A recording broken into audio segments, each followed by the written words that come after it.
세 가지의 신명기 14장 말씀에 세 가지의 내용이 있는데 하나하나 이렇게 짚어가면서 이렇게 말씀을 드리려고 합니다. 죽은 자를 위해서 자야하지 말라는 이야기와 그다음에 정한 음식, 부정한 음식, 그리고 11조 규례 이렇게 세 가지 내용인데 먼저 1절 말씀을 보면은 죽은 자 때문에 하지 말아야 될 것을 기록하고 있습니다. 왜냐하면 그 당시의 풍습 가운데 이스라엘이 아니라 고대 근동이라고 보통 얘기를 하죠. 고대 근동의 풍습 가운데 장례식 때 그 자신의 슬픔을 극도로 나타내고 또 죽은 자의 넋을 위로할 뿐만 아니라 이제 음부의 신, 지옥의 신을 달래어서 죽은 자의 영혼이 편히 쉴 수 있게 한다라는 의미에서 자기 몸을 자해하거나, 오늘 말씀에 나와 있죠. 자기 몸을 자해하거나 또는 눈썹, 이게 머리를 미는 풍습이 있었다는 거예요. 그런데 하나님이 보실 때 하나님이 보실 땐 당연한 거겠죠. 하나님이 이런 걸 명령하지 않으셨으니까. 이거는 우상 숭배적인 거고 또 미신적인 행위였기 때문에 더 나아가서는 그 자해를 한다는 거는 생명의 원천이 또 하나님으로부터 온 거고 또 죽음이라는 것도 하나님이 허락하셨기 때문에 임한 건데 하나님을 믿지 못하는 그런 의미의 행동이었기 때문에 당연히 모세를 통해서 하나님께서 그 이방인의 그 풍속을 본받지 말아라 라고 명령하신 거라는 거죠. 그리고 또 우리가 알아야 할 것은 우리 성도, 오늘도 하나님의 성민이라 라고 나오지 않습니까? 하나님의 백성의 죽음은 세상 사람들, 불신자, 믿음이 없는 사람들의 죽음과는 당연히 다르다는 거예요. 제가 주일에도 말씀드리지 않았습니까? 세상 사람들이 그렇게 죽음을 슬퍼하는 이유는 죽음이 끝이라고 생각을 하는 거죠.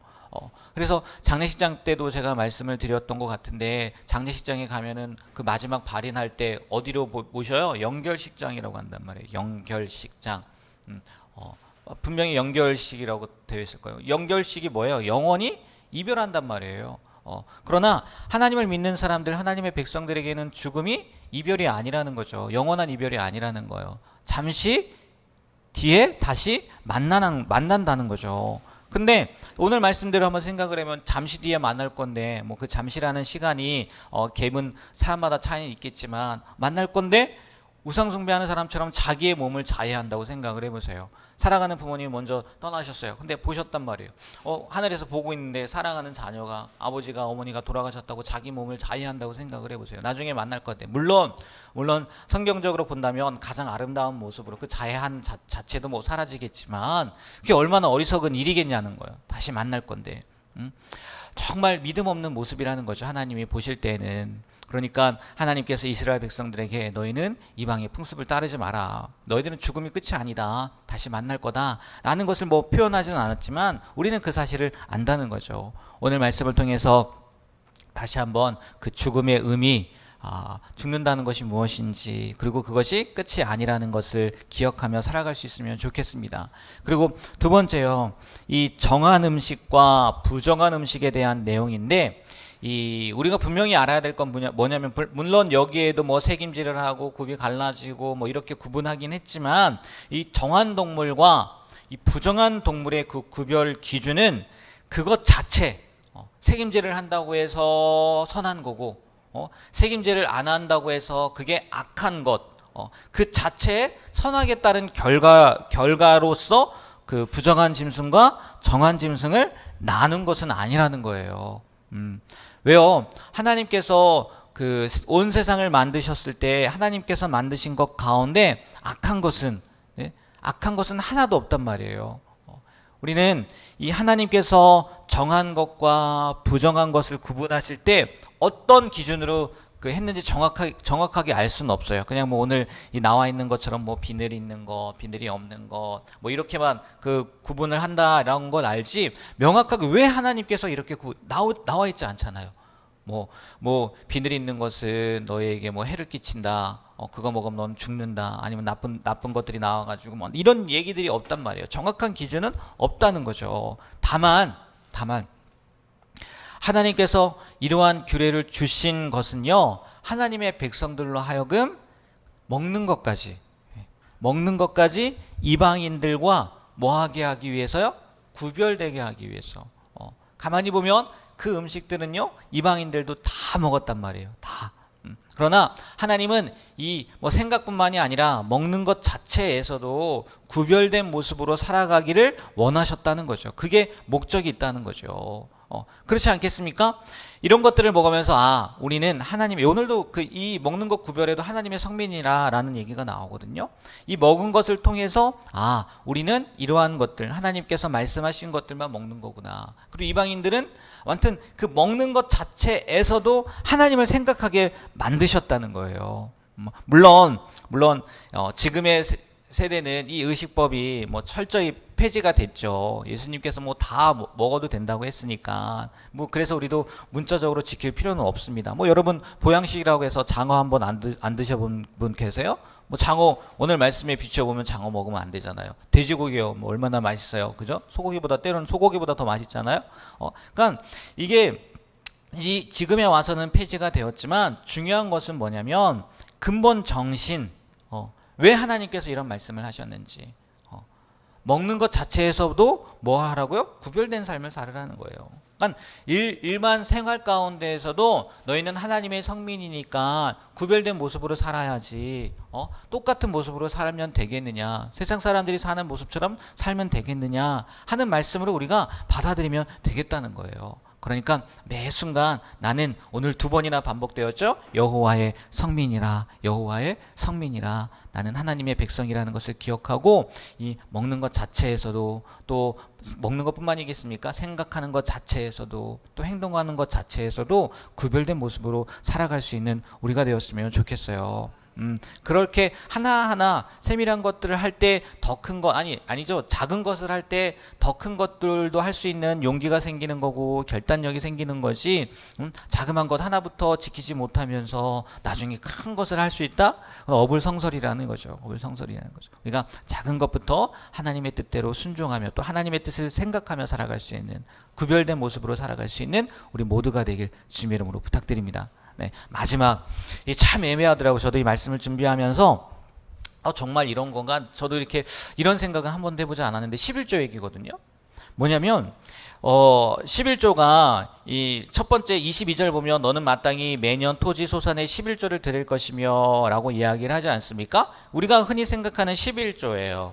근데 이 11조는 두 가지로 사용되어진다고 제가 수요 저녁 예배 때도 말씀드렸던 것 같아요. 교회 생활하면서 이 11조를 드리는데, 11조가 한편으로는 레인을 위해서, 그렇잖아요. 레인은 자기 기업이 없잖아요. 그래서 레인의 그 생계를 위해서 사용되어지고, 또 한편으로는 교회를 유지하는, 그 성전을 유지하는 데 사용되어진다고 말씀을 드렸잖아요. 그게 이 첫 번째 21조거든요. 근데 23절 말씀이 또 다른 11조라고 이야기를 하더라고요. 무슨 얘기냐? 그 이스라엘 백성들이 10분의 1을 드리는 건 지금 조금 전에 말씀드리는 거고, 또 10분의 1을 드렸으면 10분의 9가 남지 않았습니까? 그런데 그 10분의 9 가운데에 10분의 1을 또 드리라는 표현이라는 거예요. 그래서 이거는 레인이 아니라 감사 축제에 소용될 경비로 사용되었다는 거예요. 그게 오늘 본문이 말씀하고 있는 소위 제21조라고 이야기를 하더라고요. 이 주석을 찾아보니까 그렇게 이야기를 하더라고요. 그런데 이 제21조 가운데에도 이 안식년을 기준으로 매 3년과 6년째 거둔 것에 대해서는 감사축제에 사용하지 않고 구제사업에 사용되었다는 거예요. 그러니까 이렇게 구분이 되었다는 거죠. 우리가 흔히 생각할 때는 11조로 다 사용하는 거 아닌가라고 생각을 했는데, 그게 아니라 11조는 레인과 예루살렘 성전의 그 모든 제반 사무들을 사용하기 위해서 사용하고, 또 10분의 9 가운데 11조를 들여서 그거는 감사축제 비용, 특별히 3년과 6번째 해에는 전적으로 구제 사업을 위해서 사용했다. 뭐 그래가지고 이렇게 뭐 제21조, 제311조다라고 이렇게 구분을 한다고 하더라고요. 이게 뭐가 맞는지 모르겠어요. 왜 학자들의 의견은 다 다르니까. 근데 중요한 것은 이거죠. 11조 제도가 왜 우리에게 11조 제도를 하나님께서 말씀하셨냐면 하나님의 주권을 인정하는 거잖아요. 자주 말씀드렸지만 10분의 1은 하나님의 거고 10분의 9는 하나님이 나에게 주신 거야, 내 거야 가 아니라고 말씀을 드렸지 않습니까? 모든 것이 다 하나님의 건데 10분의 1을 드림으로 말미암아 뭘 인정하는 거예요? 이 모든 것이 하나님의 겁니다. 하나님의 것입니다라는 인정하는 그런 행위라고 말씀을 드렸잖아요. 그러니까 오늘 말씀을 통해서 다시 한번 나에게 주신 모든 것이 하나님의 것이다.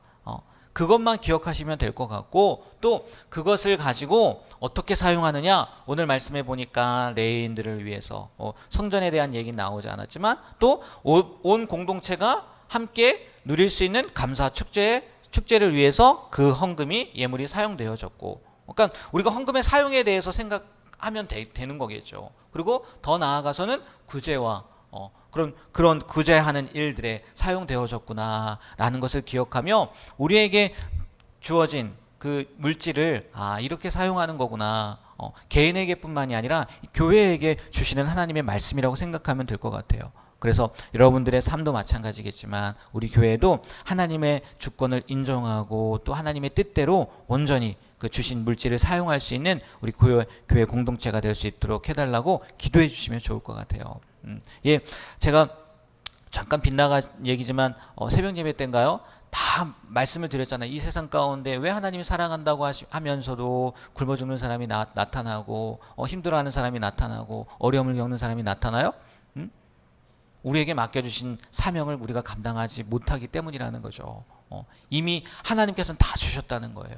우리가 할 수 있는 것들을. 근데 우리가 하나님의 주권을 인정하지 않고 내 건데요 라는 마음으로 살아가기 때문에 그게 쉽지 않다는 거죠.